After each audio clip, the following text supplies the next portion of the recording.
Previously, Lamb reluctantly accepted a marriage offer in exchange for funds to pay for her father's cancer treatment and her brother's education. After a long flight to her husband's country, Lamb was able to meet him for the first time.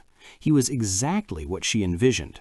The guy was a pale-looking man in his late 40s, repulsive and partly crippled. Although she did not love him, she was determined to be a good and faithful wife. Unfortunately, there were more to this person than just his plain appearance.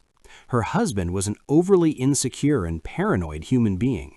He prohibited her from ever leaving the house, fearing that she might leave him for another man. As a matter of fact, he would lock her in the basement every time he was to leave the house. Additionally, Lamb was not allowed to contact her family and friends. Her passport was taken away by the husband's family. But the abuse didn't stop there.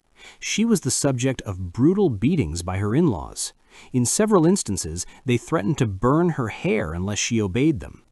A year into the marriage, Lamb's husband became very sick. He passed away soon after.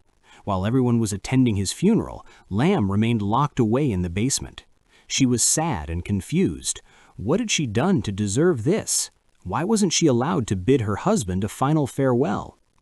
It turned out that the husband's family had special plans for her. She was to be married off to the husband's brother. When Lamb learned about this, she was enraged. No matter how much they beat her, she refused to let them have their way. She was held captive, bruised and battered for almost a week with very little food. But despite all that, Lamb continued to persevere.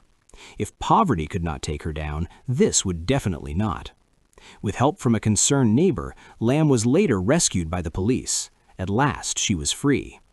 Her trip home was one accompanied by deep reflections. As her bus passed the town's entrance, she saw Madame H's car leaving the town. Inside the car was her best friend, Trang.